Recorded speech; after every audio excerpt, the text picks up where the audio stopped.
예, 오늘 우리가 생각해 볼 성경의 인물 세 사람입니다.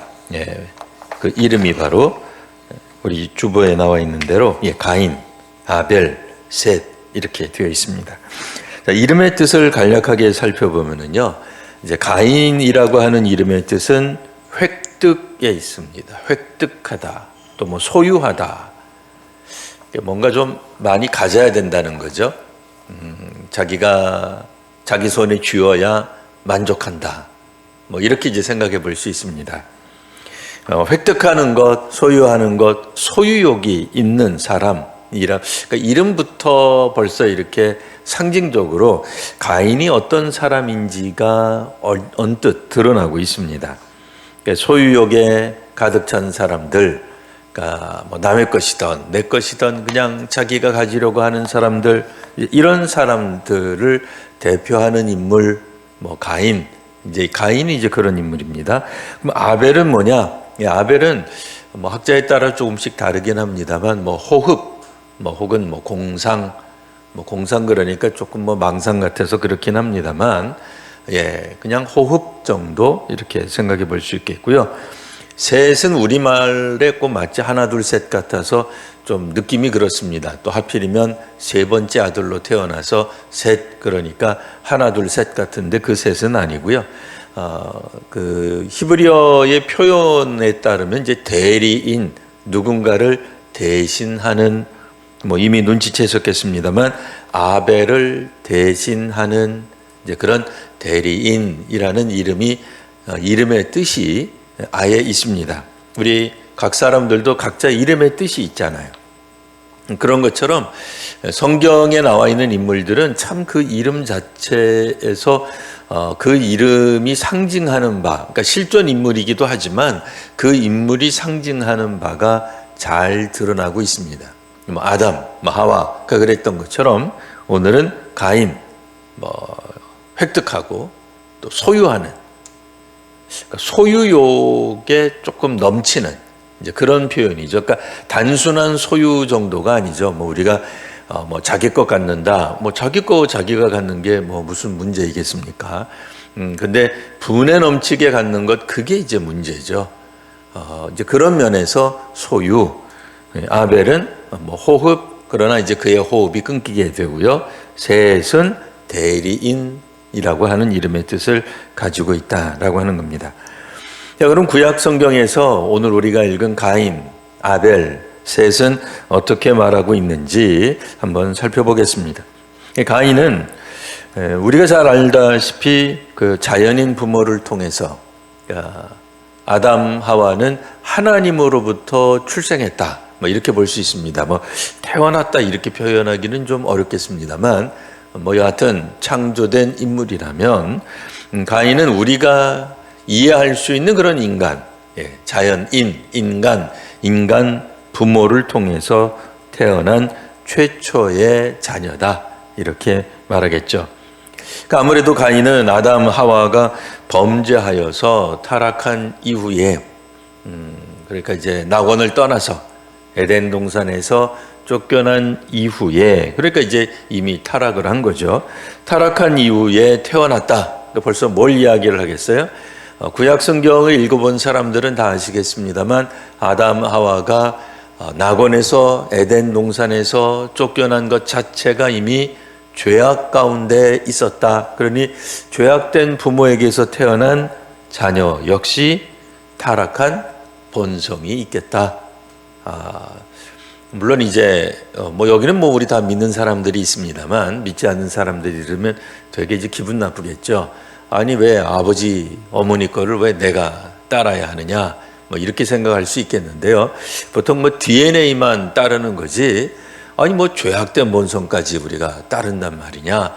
성경에서는 인간의 어떤 그런 죄악된 본성이 하나님의 은혜 혹은 회심을 통하지 않고는 그 죄악된 본성도 그대로 자녀들에게 유전된다, 내려간다, 이렇게 이제 이야기를 하고 있습니다.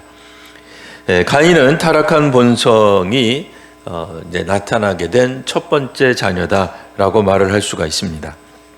우리가 읽은 4장 보시면 참 재밌는 표현이 나옵니다. 그 4장 1절에서 보시면 가인을 먼저 낳았죠. 그래서 가인이 형님이고요. 2절에 보시면 가인의 아우 아벨이 나오는데 2절에 따르면 우리 한국어 성경으로는 어쨌든 2절에 따르면 아벨이 뭐 하는 사람인지가 먼저 나와요. 우리 생각에 순서대로 나와야 될 것 아닙니까? 가인이 먼저 태어났고 그 다음에 동생 아벨이 태어났으면 기왕 이렇게 순서 잡힌 거 가인은 뭐 하는 사람이며 아벨은 뭐 하는 사람입니다. 이렇게 나와야 되는데 눈여겨보지 않으면 눈치채기 어려울 정도로 슬쩍 순서를 바꿔놨어요. 이거를 또 너무 그렇게 영적인 그렇게까지는 생각하지 마시고요.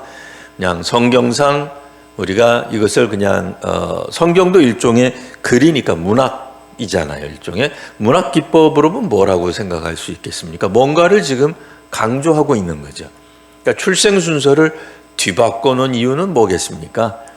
아무래도 가인보다는 아벨에 집중하라고 아벨이 갖고 있는 그런 어떤 환경적 모습, 그들이 그 아벨이 보여주는 그런 모습을 독자들로 하여금 눈여겨보도록 그 다음에 이야기를 하고 있다. 이렇게 생각하시면 되겠습니다. 그래서 4절에도 보면은 아벨은 여호와께 또 제물을 바쳤고 또 그 다음에 아벨의 제물은 받았지만 가인의 제물은 안 받았다. 이렇게 이제 이야기함으로써 뭔가 이제 그 긴장, 이제 갈등이 이제 곧 나오게 될 것입니다. 여하튼 가인은 농사하는 자였죠. 들에서 노동을 잘 했습니다. 그래서 가인은 하나님 앞에 3절에 보시면 땅의 소산으로 제물을 삼아 땅에서 일을 했으니 농사하는 자이니 자기의 것을 하나님께 드리는 것은 지당한 일이다. 이렇게 이제 볼 수 있습니다. 그리고 4절 보시면 그럼 아벨은 뭐 하는 사람이었느냐? 2절에 나와 있듯이 양치는 자였기 때문에 양의 첫 새끼와 그리고 그 기름으로 하나님께 드렸다. 이렇게 이제 되어 있습니다. 그러니까 우리가 이제 일반적으로 읽는다면 자기 직업의 소산을 하나님께 드린다 하등 이상할 것이 하나도 없어 보입니다. 하지만 우리가 이제 제사라고 할 때에 특별히 구약 성경에 나타나 있는 제사는 이미 그 이스라엘 역사 속에서 어떻게 제사를 드려야 된다는 것이 정형화되어 있어요. 그러니까 그런 측면에서 보면 가인이 드리는 이 소산, 땅의 소산으로 제물을 삼는 것은 뭔가 조금 부족하지 않겠는가 하는 생각을 하게 됩니다. 그러니까 그건 아무래도 우리가 구약적인 배경을 알고 있을 때 그런 거고요. 성경적 배경이 없으면 그냥 자기 직업에서 나오는 걸로 하나님께 드리는 게 뭐 잘못됐느냐 이렇게 이야기할 수 있겠죠. 그러나 성경에서는 물론 이제 그 무엇을 드렸느냐에 대해서 이렇게 콕 꼬집어서 이야기하기보다는 아벨이 드린 것은 하나님은 받았지만 가인이 드린 것은 받지 않았다라고 이야기함으로써 이게 무언가 재물에 문제가 있나 하는 생각을 하게 합니다. 하여튼 구약에서는 재물의 문제인 것처럼 현재로서 어쨌든 나와 있습니다. 계속해서 보겠습니다. 가인의 태도 5절 보시면 가인과 그의 재물은 받지 않으셨습니다. 우리 한국어 성경이 참 기가 막힙니다. 그러니까 재물을 안 받은 정도가 아니라 가인도 안 받고 재물도 안 받았어요. 우리말 성경에 따르면 그렇죠? 참 멋진 표현이에요. 이게 하나님은 우리의 재물만 안 받으시는 게 아니라 그 사람도 안 받으시는, 그러니까 뭔가 그 사람하고 연관이 있다라고도 볼 수 있어요. 그러니까 가인과 재물을 안 받았다. 그러니까 가인을 안 받으시기 때문에 가인이 드리는 재물도 안 받으셨다. 이렇게 이제 해석이 가능한 부분이 되겠습니다. 물론 이제 왜 이런 건 안 나와 있어. 어째서 무엇 때문에 뭘 어떻게 하라고 이런 얘기는 안 나와 있으나 그 다음 구절이 나오죠. 5절 하반절에 보시면 가인이 몹시 분하여 안색이 변합니다. 이 구절 그대로 보면은 왜 분하고 왜 안색이 변해요? 하나님의 거절 때문에. 그러니까 놀랍게도 하나님한테 화를 내고 있는 겁니다. 하나님한테 분이 나 있는 거예요. 물론 뭐 오늘날 우리식으로 말한다면 자기 자신에 대한 분함이 있을 수도 있습니다. 내가 이렇게까지 잘했는데 왜 내 건 안 받아주시지? 왜 나를 몰라주시지? 나는 억울한데 내가 이렇게까지 했는데 내가 동생보다 못한 게 뭐 있지? 뭐 비교를 할 수도 있고 내가 동생보다 더 열심히 했다고 생각했을 수도 있고 뭐 아니면 왜 동생 거는 받는데 내 것은 안 받는 것에 대한 명확한, 그러니까 우리도 읽으면서 참 궁금하잖아요. 성경 어디에도 속 시원하게 가인을 왜 안 받았는지 하나님이 지적을 해주시면 하다못해 가인이 노력이라도 할 텐데 덜 서러울 텐데 하나님 뭐 어떻게 된 건지 뭐 설명이 없어요. 설명이 없고 그냥 안 받으신 거예요. 근데 안 받으셨을 때, 거절당했을 때의 가인이 보여주는 태도 뭐예요? 분하고 안색이 변했다. 심지어는 6절에 하나님이 가인에게 물어보십니다.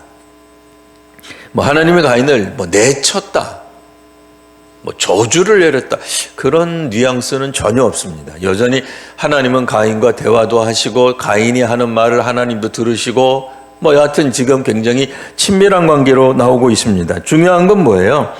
6절, 내가 분하여 함은 어찌 됨이며 안색이 변하는 건 왜 그러느냐. 오히려 하나님이 너 왜 그러느냐라고 물어보세요.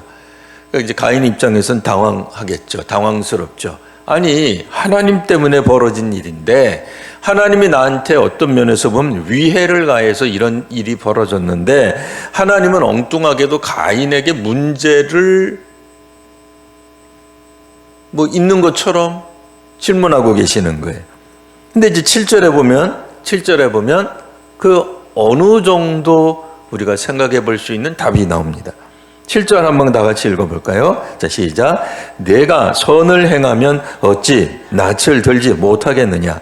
선을 행하지 아니하면 죄가 문에 엎드려 있느니라. 죄가 너를 원하나 너는 죄를 다스릴지니라. 그러니까 그 이전에, 그러니까 제물을 드리기 이전의 문제인지 제물을 드리고 나서의 문제인지는 뭐 우리가 좀 더 생각해 봐야 되겠죠. 그러나 일단은 오늘 본문 말씀에 따르면 제사를 드리기 전부터 그리고 제사를 드리고 난 이후에 하나님이 거절한 것에 대해 가인이 보여주는 태도 둘 다 아니라고 볼 수는 없죠. 그러니까 어느 하나만이라고 보기에는 좀 어렵고요. 둘 다. 그럼 어떤 모습이 있어요? 7절에 보시면 선을 행했다면 낯을 들었을 것이다. 그러니까 낯이 피었을 것이다. 여전히 행복했을 것이다. 뭐 그런 얘기예요. 여전히 그 자신이 선을 행했기 때문에 아무리 억울함을 당해도 하나님이 나를 몰라주네, 하나님이 나를 음해하네, 하나님이 나를 내치시네, 하나님이 나를 버리시네, 하나님이 나를 부끄럽게 하시네 등등의 여러 가지 것들이 있을지라도, 물론 이제 이건 좀 과장된 표현이죠. 뭐 하나님이 뭐 까닭없이 사람을 그렇게 하겠습니까만 뭐 여하튼 그건 빼고 가인 자신이 선을 행했다면 낯을 들 수 있다 그 얘기예요. 그러니까 낯을 안 드는 건 뭐예요? 낯을 안 드는 행위는 분하여 안색이 변하는 거예요. 그러니까 씩씩거리는 거죠. 씩씩한 게 아니에요. 씩씩한 모습이 아니라 고개를 숙이고 씩씩거리는 거예요. 지금 씩씩거리는 거예요. 칼을 가는 거죠. 누구도 그냥 걸리기만 해봐라 말이에요. 다 그냥 뭐 요조를 내버리겠다. 어느 놈이냐 말이에요. 근데 하나님하고는 어떻게 뭐 싸움이 안 되니까 결국 어떻게 해요? 가인이 택한 방법은 8절 아벨이 들에 있을 때 아벨을 쳐 죽이는 것으로 그의 분노가 결국은 자기 딴에는 이제 정당화할 수 있겠죠. 이건 내가 분했기 때문이다. 내가 안색이 변했기 때문이다. 그게 얼굴을 못 든 형태예요. 뭐 자기를 죽이든 남을 죽이든 어쨌든 결국에는 죽음이라고 하는 끔찍한 형태로 그 결론이 나더라 하는 얘기죠. 그 7절 다시 한번 보시면 선을 행하고 있었다면 당연히 낯을 들 수 있었을 것이다 라고 하는 게 하나님의 말씀입니다. 자, 선을 행하지 아니하면 오히려 적극적으로 선을 행하지 않는다면 죄가 우리들 문 앞에 엎드려져 있는 것과 같은 것이다. 이건 뭐 굉장히 엄중한 말씀이죠. 그래서 죄를 다스릴지니까 죄를 다스리지 못한 거예요. 물론 그게 어떤 죄인지는 우리는 명확하게 알 수는 없습니다. 예. 그러니까 구약에서 좀 더 속 시원하게 하나님이 그냥 앞에서부터 뒤에까지 그냥 탁 드러내 주시면 우리 믿음의 사람들이 그냥 무릎을 치면서 가인이 이런 죄를 졌구나라고 알 수 있었을 텐데 안타깝게도 그렇게는 못했어요. 하지만 우리도 어쨌든 꼭 무엇이 있었는지 처음에 그 시초 원인을 모른다 하더라도 마지막에 나타난 어떤 결과들을 가지고 거꾸로 유추해 볼 수가 있는 게 있죠. 예, 우리 논리에서도 그렇게 할 수 있습니다.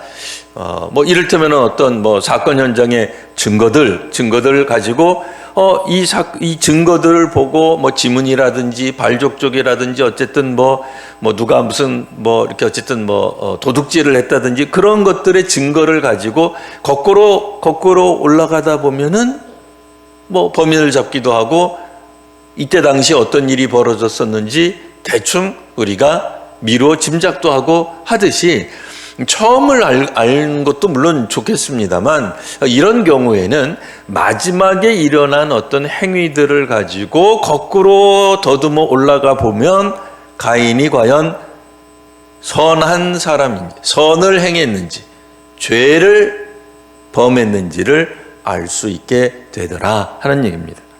물론 이제 모든 상황에 이거를 억지로 꿰어 맞춰서 이렇게 하실 필요는 없습니다만 적어도 오늘 본문에 나타나와 있는 그런 내용들을 살펴보면 가인이 가지고 있었던 기본적인 출발은 선이 아니라 죄였다. 그러니까 죄의 문제를 해결하지 못한 상태에서 제사를 드렸다. 그렇기 때문에 가인부터 안 받으시고 그 가인이 드리는 제물 역시 하나님이 받으실 수 없었다라고 이제 볼 수 있습니다. 자, 이제 그 다음에 가인에게 하나님이 이제 표를 주시죠. 그러니까 이제 가인이 왜 표를 주시죠? 자기가 굉장히 두려워하죠. 이렇게 쫓겨나게 되면 14절 오늘 나를 이렇게 쫓아내시면 내가 주의 낯을 배웁지 못하며 또한 이 땅에서 만나는 사람들마다 다 나보고 손가락질하면서 나를 다 죽이려고 할 겁니다. 내가 이게 살아갈 수가 없습니다. 이게 하나님 앞에서 쫓겨나서 그런 건지 자신의 죄 때문에 그러는 건지 이것도 불명확해요. 예. 그리고 또 우리가 청소년 시기 이미 다 지났습니다만 청소년이나 청년 시기 같았으면 꼭 나오는 질문이 있죠. 도대체 가인 이외에 몇 명이 살았길래 가인이 그냥 만나는 사람들마다 나를 죽일 겁니다 라고 얘기를 하는 겁니까? 도대체 아담과 하와는 몇 명을 낳은 겁니까? 등등 여러 가지 질문들이 나올 수 있겠습니다만 꼭 이럴 때는 조금 복잡하긴 합니다만 꼭 최초의 인물로서 요 아담, 하와, 가인, 아벨 4명만 있었다 너무 이렇게 생각하지 마시고요. 그냥 보편적인 인간 사회 이제 그런 정도로 일단은 여기서는 생각하시면 어떤 사람이 어떤 한 공동체에서 내침을 당했을 때 그 내쳐짐에 대한 이유가 결국은 또 다른 공동체에서조차도 용납될 수 없는 그런 중대한 범죄일 수도 있겠다 하는 걸 이제 우리가 생각해 볼 수 있죠. 여하튼 하나님 그럼 다른 공동체는 하나님 안 믿었나? 어쨌든 그런 질문 빼고요. 어쨌든 그런 질문은 빼고 보시면 13절에도 이야기하죠. 내 죄벌을 짓는 게 너무 무겁습니다. 힘듭니다. 나 이렇게는 못 삽니다. 그래서 주께서 어떻게 하셔요? 가인을 죽이는 자는 7배나 받을 것이다 하면서 가인에게 표를 주십니다. 그래서 그를 만나는 모든 사람에게서 죽임을 면하게 하시는 일종의 하나님의 은혜의 어떤 그런 장치가 이제 있다는 겁니다. 물론 이제 또 가인의 입장에서 뭐 사악하게 생각하면 이거 뭐 병주고 약주나 뭐 이렇게 이제 생각할 수도 있습니다. 근데 이제 그쯤 되면은 진짜로 이건 하나님 앞, 이거는 이제 뭐 사람 사이에서 일하는 이야기가 아니라 하나님 앞에서 살아가는 사람이 하나님한테 이게 병주고 약 이렇게 되면은 벌써 이제 선을 넘어선 거죠, 사실은. 뭐 여하튼 성경에 보시면 가인뿐 아니라 그러니까 창세기 1장에서 4장 사이, 물론 이제 인류가 나와서 나타나는 문제는 이제 3장이니까요. 뭐 3장에서 4장에서 나타나는 그 인류와 하나님, 최초의 인류와 하나님 사이에서 일어난 일들 가운데 보면 우리 독자들로 하여금 끊임없이 성경이, 그러니까 창세기가 우리에게 말해주는 내용이 하나 있습니다. 뭐겠어요? 인간의 죄악 가운데서도 하나님은 우리식 표현을 빌리면 배려가 있어요. 진짜 배려가 있어요. 그러니까 각자 알아서 하는 그런 배려가 아니라 진짜 배려가 있어요. 어떤 배려가 있죠? 아담과 하와에게는 옷을 입혀주시죠. 가인에게는 표를 주시죠. 물론 이제 이제 기독교 반대하는 그런 사이트들 또 가끔 어쩌다가 10년에 한 번씩 또 볼까 말까 합니다만 보면은 왜 기독교 하나님은 이렇게 못됐냐, 처음부터 동산 가운데 실과를 주지 말든지, 아니면 아벨하고 가인하고 멀리 떨어져 살게 하든지, 아니면 두 사람의 제사를 다 받아 주시든지 그럴 일이지, 괜히 문제를 일으켜가지고서 그냥 왜 뱀이 나타나게 하고 아벨의 제사는 받고 왜 형의 제사는 안 받아서 이 사단이 벌어지게 하느냐, 이렇게 이제 이야기하기도 합니다만, 그런 질문에 대해서는 사실 우리가 답을 할 길이 없습니다. 그걸 답을 하도록 우리 신학대학에서 가르쳐 주지도 않고 배워본 적도 없고요. 그냥 있는 내용 가운데서 우리가 생각해 볼 수 있는 것은 분명 가인은 선보다는 죄 쪽에 훨씬 더 가까운 인물로 묘사되고 있습니다. 그리고 하나님이 안 받으신 것은 우리들이 종종 제사를 안 받았다 이러고만 넘어가는데, 우리말 성경은 이제부터는 알고 계셔야 돼요. 여기 계시는 둘, 넷, 여섯, 여덟 목사님까지 아홉 명은 분명히 아셔야 돼요. 가인과 그 제물을 안 받으신 거예요. 그러니까 가인의 제사만 안 받은 게 아니에요. 아벨의 제사를 받으신 게, 물론 제사를 받으셨죠. 제물을 받으셨죠. 근데 아벨도 받으시고 그의 제물도 받으시는 거예요. 그러니까 우리가 드리는 것만 받고 안 받고 이렇게 생각하지 마시고 그 사람 자체를 받으신다는 것을 기억하시면 되겠습니다. 자, 그 다음에 우리가 계속해서 살펴본 것은 다시 한번 하나님의 자비가, 하나님의 은혜가 현대식 표현으로는 하나님의 배려하심이, 은총이 어떤 형태로든지 분명히, 물론 이제 만족스러울 수는 없어요. 가인 입장에서는 만족스럽지는 않겠죠. 하지만 오늘 성경에서는 그런 개념보다는 그럼에도 그 가인에게 하나님이 자비를 베푸시는 모습이 나타난다라고 하는 것입니다. 자, 두 번째로 이제 아벨에 대해서 잠깐 생각해 보겠습니다. 아벨은 직업이 뭐였죠? 직업. 그는 뭐 하는 사람이었습니까?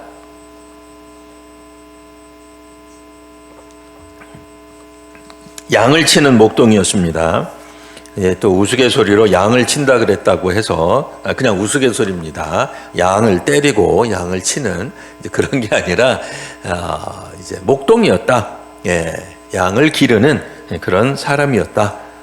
자, 중요한 것은 다시 한번 우리가 4절, 창세기 4장 4절 한번 보시면 하반부에 나와 있죠. 여호와께서 아벨과 그의 제물을 받으셨습니다. 제물만 받으신 게 아니라 아벨도 받으시고 아벨의 제물도 받으시고. 자, 여하튼 아벨이 드린 제물은 그러면 뭐냐? 아벨은 왜 하나님이 이걸 또 받으셨느냐? 뭐 우리가 알고 있는 짧은 성경적 지식에 따르면 뭐겠어요? 구약 성경에서 보통 말하는 그런 제사 형태에 근접했다. 우리가 알고 있는 건 그거밖에 없습니다.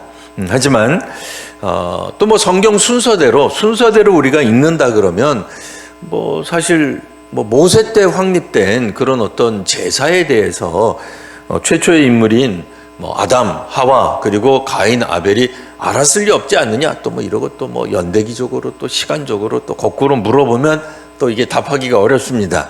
그래서 우리가 뭐 레위기를 끄집어 가지고 와서 설명하는 경우도 있긴 합니다만 또 뭐 그러다 보면 이제 그런 반론, 아니 창세기가 먼저고 그 다음에 뭐 모세, 뭐 레위기, 뭐 이거는 한참 뒤에 있는 얘기인데, 아벨이나 가인이 그걸 어떻게 알았겠냐 말이에요. 뭐 이렇게 또 이야기할 수 있기 때문에 우리는 거기에 대한 답은 잠깐 보류해 둘 수도 있습니다. 그러나 중요한 건 뭐겠어요? 하나님은 아벨과 그의 제물은 받으셨다. 이 부분에 대한 답은 사실 그 신약 성경에 나옵니다. 그 신약 성경에 따르면 예수님은 마태복음 23장 35절에서 아벨을 가리켜 표현하실 때 예수님의 표현이에요. 의인 아벨 이렇게 표현하셨어요. 그러니까 뭐 시간적으로 뭐 수천 년이 갑자기 흐른 다음에 예수님이 아벨을 인용하셨기 때문에 또 뭐 우리가 2000년 전 예수님한테 막 쫓아가가지고 이 예수님 왜 또 그 수천 년 전 최초의 인물들 중 하나인 아벨을 왜 의인이라고 하셨습니까? 또 이러면 또 뭐 복잡해져요. 뭐 알 수는 없으나 분명한 건 뭐예요? 가인 같은 경우에는 우리가 어떻게 이해를 해야 하냐면 가인은 배교한 사람, 거짓 교사로 신약 성경의 묘사가 돼요. 그래서 가인의 길을 갔다 라고 할 때 이건 뭐예요? 거짓 선생, 거짓 교사들의 그 길을 갔다 그 얘기예요. 이제 그와 반대로 이 아벨을 예수께서 의인 아벨이라고 칭하고, 게다가 히브리서를 우리가 읽다가 보면 히브리서의 중심 중에 하나, 뭐 히브리서 뭐 성경 전부가 다 중요합니다만 11장, 히브리서 11장을 혹 기억하십니까? 이게 이제 좀 별칭이 있죠. 뭐 예를 들어 고린도전서 13장 그러면 사랑장 이렇게 얘기를 합니다. 그런 것처럼 히브리서 11장은 뭐라고 불러요? 믿음장이라고 부릅니다.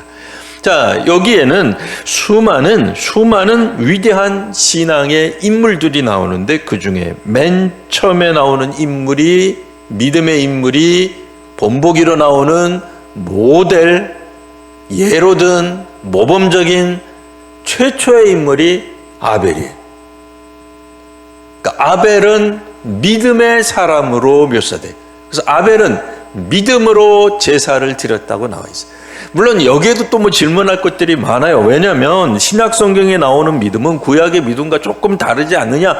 그러니까 뭐 그걸 가지고 어떻게 아벨을 가지고 이야기할 수 있냐. 뭐 여러 가지 질문이 생길 수 있겠습니다만, 그러나 분명한 것은 신약 성경에 아벨을 믿음의 사람으로 묘사하고 있고, 가인은 거짓된 스승. 그러니까 뭐겠어요? 굉장히 교회 안에서 영적인 사람인 것처럼 보이고 지도자처럼 보이지만 그는 가짜 스승이다 그 얘기예요. 거짓 스승이다 그 얘기예요. 그러니 거짓 스승에게 있어서는 굉장히 종교적이다. 그리고 종교적이었잖아요. 가인도. 왜 종교적이었어요? 제사 드렸잖아요. 아벨하고 똑같이. 아니 제물은 달랐지만 방식은 같았을 거 아니에요.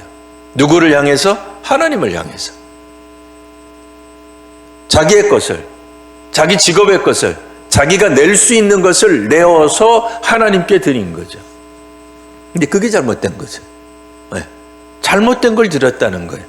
그러니까 구약에서는 사실 명확하게 그 답이 나오지 않았고, 혹 나온다 그러면 창세기 아까 나온 것처럼 하나님께서 직접 가인에게 질문하시고, 너 도대체 왜 그렇게 화가 나 있느냐? 왜 그렇게 분을 못 참고 있느냐? 왜 그렇게 억울해 하느냐? 뭘 그렇게 분통 터져 하느냐? 그러니까 분을 해결하지 못하는 거예요. 분노에 사로잡혀 있는 거예요. 원망에 사로잡혀 있는 거예요. 여러분, 이 원망에 사로잡혀 있는 사람들의 특징이 뭐겠어요? 굉장히 정서적으로 안정돼 있지 못해. 불안정해. 그렇기 때문에 결국은 누군가는 하나가 죽어야 끝나요. 그러니까 극단적인 어떤 그런 결과로 치닫게 되는 거죠. 그러니까 그런 의미에서 위기를 만나고 모함을 당하고 어려움을 당하고 하나님으로부터 나의 어떤 정성과 기도와 사역의 어떤 것들이 열매 맺지 못할 때에 우리가 보여주는 어떤 태도가 결국은 우리 자신의 경건, 영성, 능력, 자기 뽐냄, 자기 의인지 아니면 제사의 중심이 하나님인지가 드러나는 거예요. 그러니까 제사 사역에 제사를 드리는 활동이죠. 종교적 활동이죠. 제사를 드리는 우리로 말하면 신앙의 활동, 사역이 하나님을 위한 것인지 나를 위한 것인지가 드러나는 거예요. 하나님을 위한 것이라면 당연히 질문해야 됩니다. 하나님, 왜 안 받으셨습니까? 이거는 따지는 게 아니에요. 자기 자신에게 문제 있음을 알고 하나님께서 은혜 가운데 자기 자신의 잘못을 지적해 주실 것을 바라면서 나가는 거예요. 그러면 어떻게 돼? 당연히 회개의 자리로 나가죠. 그럼 하나님 앞에서 원망할 일도 없죠. 왜요? 하나님이 나의 부족한 것을 알려주시고 채워주시는 거니까. 왜? 나중에 이거를 방치해두면 더 큰 문제가 생기기 때문에 지금이라도 그것을 알게 하시고 중단케 하시고 멈추게 하시고 나로 하여금 깨닫게 하시는 사건이기 때문에 사역의 중심이 하나님께 가 있다면 분노에 사로잡히지 않는 거죠. 원망에 사로잡히지 않는 거죠. 다른 사람 탓하지 않게 되죠.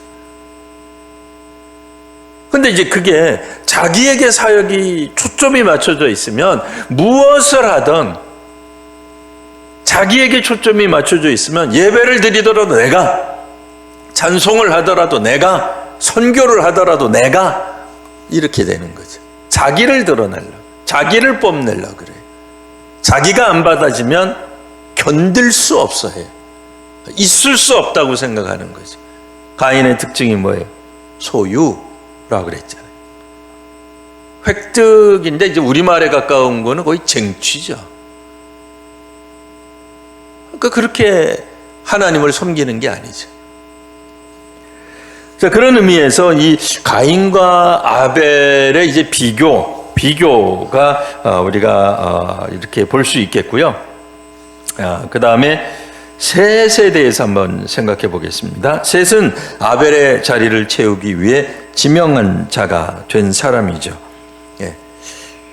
왜냐하면 창세기에 이미 여인의 후손이 뱀의 후손과 상당히 그 복잡한 문제, 뱀의 후손의 머리를 밟는다든지, 뱀의 후손은 여인의 후손의 발 뒤꿈치를 상하게 한다라든지, 이제는 가인이 아벨을 죽였기 때문에 끝난 거냐, 멈춰지는 거냐, 더 이상 하나님의 역사는 일어나지 않는 것인가 하는 이제 생각을 할 수 있는데, 우리 이제 성경에 보시면 여인의 후손이 장차 오게 될 그 후손은 셋을 통해서 이루어지게 됩니다. 그러니까 거룩한 족보가 셋을 통해서 다시 확립되었다라고 말을 할 수 있습니다.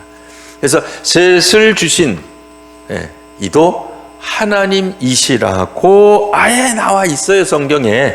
그래서 혹이라도 다른 사람들이 그렇게 달리 생각하지는 않으시겠으나, 25절 보시면 이는 하나님이 내게 가인을 죽인 아벨 대신에 다른 씨를 주셨다. 하나님이 내게 아들을 주셨다. 그 이야기를 하는 거예요. 이렇게 함으로써 어떤 측면에서 보면은 아담과 하와에게도 그 자신이 가지고 있었던 연약한 부분, 그런 악한 본성이 가인에게 원치는 않았습니다만 어쨌든 유전처럼 넘어갔고, 가인의 그런 어떤 그런 행동으로 말미암아 두 번째 아들이 죽게 되었으나 이제 그러니까 셋이라고 하는 아들을 하나님이 주심으로 아담과 하와에게도 일종의 그것도 또 뭐 위로, 또 하나님의 은혜, 또 하나님의 자비, 이렇게 이야기할 수 있겠습니다. 물론 성경에서는 뭐 하나님이 뭐 다른 이제 그런 이야기는 뭐 나와 있지는 않습니다. 그것 때문에 뭐 내가 위로를 받았다 이렇게는 뭐 나와 있지는 않고요. 자, 셋에 대해서 조금 더 생각해 보면 오늘 읽지는 않겠습니다만 누가복음 3장에 보시면 예수님의 족보가 나오게 되는데요.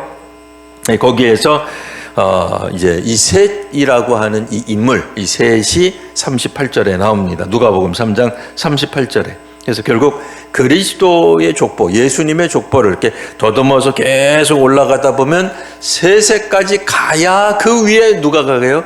아담으로 가게 되는 거죠.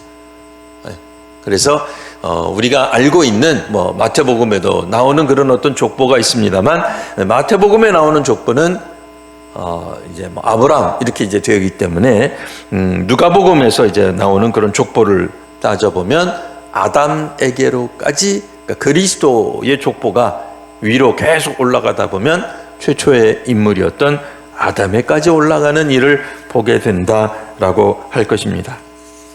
자, 우리가 오늘 일단 뭐 그냥 뭐 주마간산격이긴 합니다만 그래도 중요한 인물인 가인, 또 아벨, 또 셋, 그래서 셋이 가지고 있는 그 또 중요성. 그러니까 셋이라고 하는 인물은 뭐 특별히 이렇게 막 활약하고 이제 그러는 건 없어요. 구약 성경 자체 내에서. 그러니까 별 에피소드가 안 나타나죠. 하지만 신약 성경에서 셋이 예수 그리스도의 족보를 누가복음에서 거슬러 올라가면서 나오고 있다는 점에서 그가 이어받는 자라고 하는 어떤 중요한 인물이다라고 하는 것. 자, 아벨이 흘린 피도 뭐 나오긴 합니다만, 그러나 중요한 것은 이제 그리스도의 피와 이렇게 연계되어서 대비되어서 이렇게 나오고 있습니다. 아벨은 이제 일종의 복수심이라 그럴까요? 뭐 원통하게 죽은 그런 어떤 안타까운, 뭐 억울한, 뭐 한을 품은 뭐 그런 죽음이었다면 그리스도의 피는 자비, 또 속죄, 하나님께로 가는 길을 여시는 것과 이제 연관되는 가운데 이 뭐 아벨이 이렇게 등장하거나 뭐 이렇게 나오기도 합니다. 그러면서도 아벨은 신약 성경에서는 이제 의인으로 묘사되기도 하고 믿음의 사람 중에 한 명으로서 당당히 그 위치를 차지하게 되므로 창세기 4장에 나와 있는 이 정말 우리가 사실 뭐 쉽게 풀 수가 없어요. 왜냐하면 정보가 많이 없으니까 창세기에는. 그래서 도대체 왜 아벨은 받으시고 가인은 안 받으셨는지 참 답답한데, 그나마 가인은 창세기상에서 사실은 나와요. 우리가 간과해서 그렇지 나오고 있습니다. 그리고 예전에는 많은 목사님들이 그냥 이거는 뭐 양을 안 죽이고 뭐 곡식을 바쳐서 그렇지. 근데 그렇게만 이야기하면 뭐가 걸려요? 사실은 레위기법에 따르면 하나님 앞에 나아가는 이스라엘 백성들이 하나님께 나아갈 때마다 하나님 앞에 제물을 드려야 되는데, 뭐 양이나 염소나 뭐 이런 것들 드릴 수 있습니다. 그러나 가난한 사람들은 뭘 드리죠? 가난한 사람은 집비둘기나 또 산비둘기, 들비둘기로 드릴 수 있어요. 그런데 더 가난해요. 그러면 어떻게 해요? 곡식 가루도 드렸어요.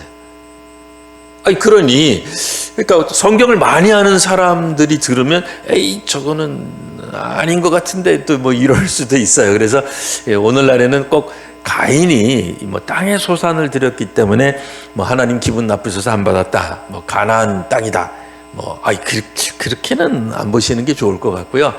그냥 저는 그거보다는 아예 그냥 나와 있잖아요. 아예 창세기 4장 5절, 그러니까 가인이 재물을 받지 않으신 것 때문에 몹시 분하여 안색이 변했다. 굉장히 자기중심적인 거죠.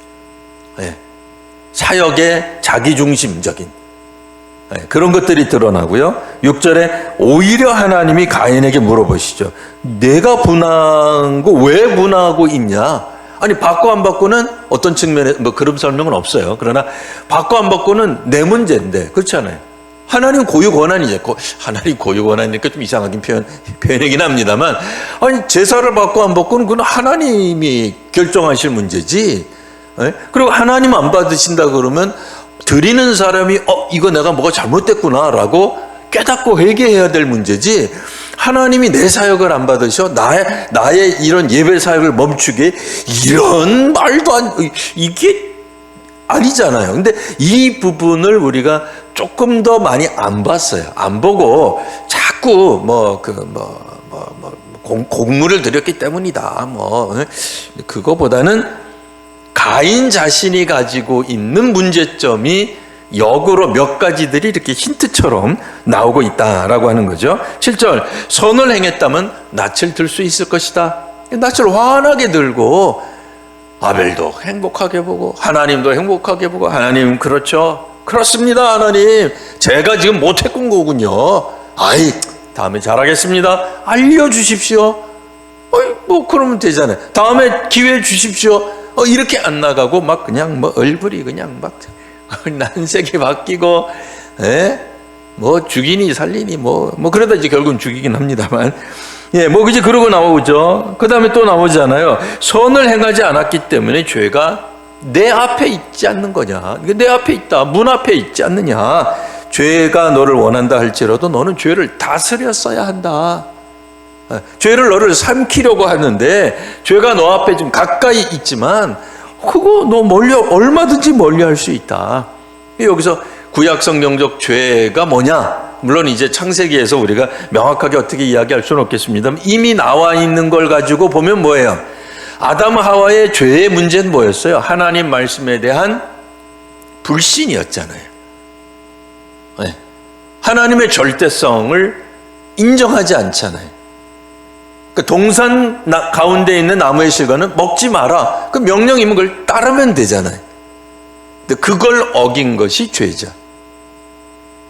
그러니까 명확하게 우리는 여기서 말하는 죄, 그러니까 하나님이 말씀하신 너는 죄를 다스려야 됐었는데 라고 하는 것에 대해서 우리는 생각할 수 볼 수 있는 것은 하나님의 명령, 하나님의 의지, 하나님의 뜻에 대한 순종이 아닌 불순종으로 나아가는, 그게 바로 죄다 라고 말하고 있는 것이다 라고 생각할 수 있습니다. 더 명확하지는 않겠습니다만, 그러나 결국에 8절에 가인이 행한 행동으로 말미암아 가인은 선을 행했다기보다는 처음부터, 그러니까 우리는 하나님 때문에, 하나님이 안 받으셔 물론 이제 그 논리적으로는 이제 그렇게 보이긴 합니다만, 그러나 이제 창세기에서는 하나님 때문에 벌어진 사태, 이렇게 우리가 성경을 읽지는 않거든요.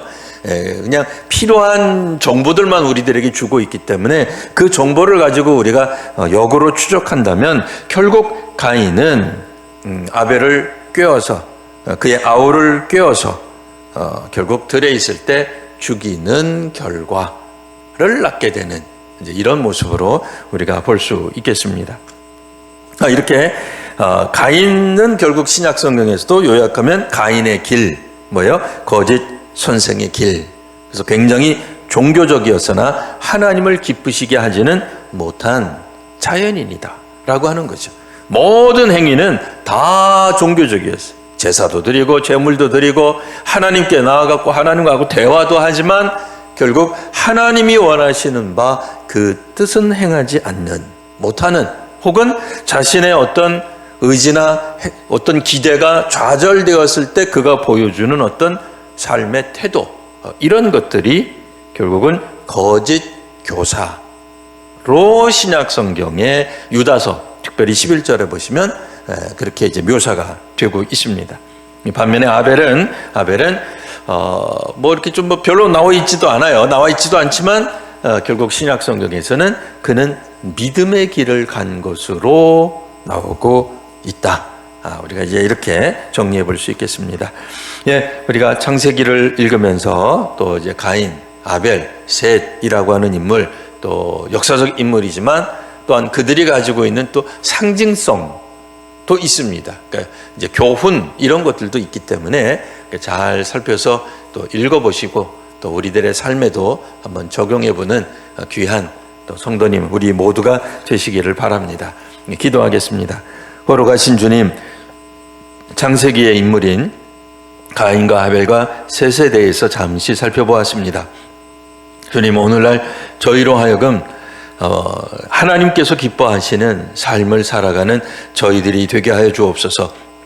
선을 추구하게 하시고 선을 행함으로써 여전히 우리는 하나님의 은혜와 가운데 있으며 하나님의 섭리 가운데 있으며 하나님의 역사하심 가운데 있다는 분명한 자기 확신을 가지고, 또한 우리 가운데 있는 여러 또 그런 마음들이 이제 평안과 위로와 하나님의 은혜와 찬미 가운데 나아가는 놀라운 은혜가 있게 하여 주옵소서. 주께서 오늘도 저희들에게 복을 더하여 주실 줄 믿으며 우리 구주 예수님 이름으로 기도합니다. 아멘.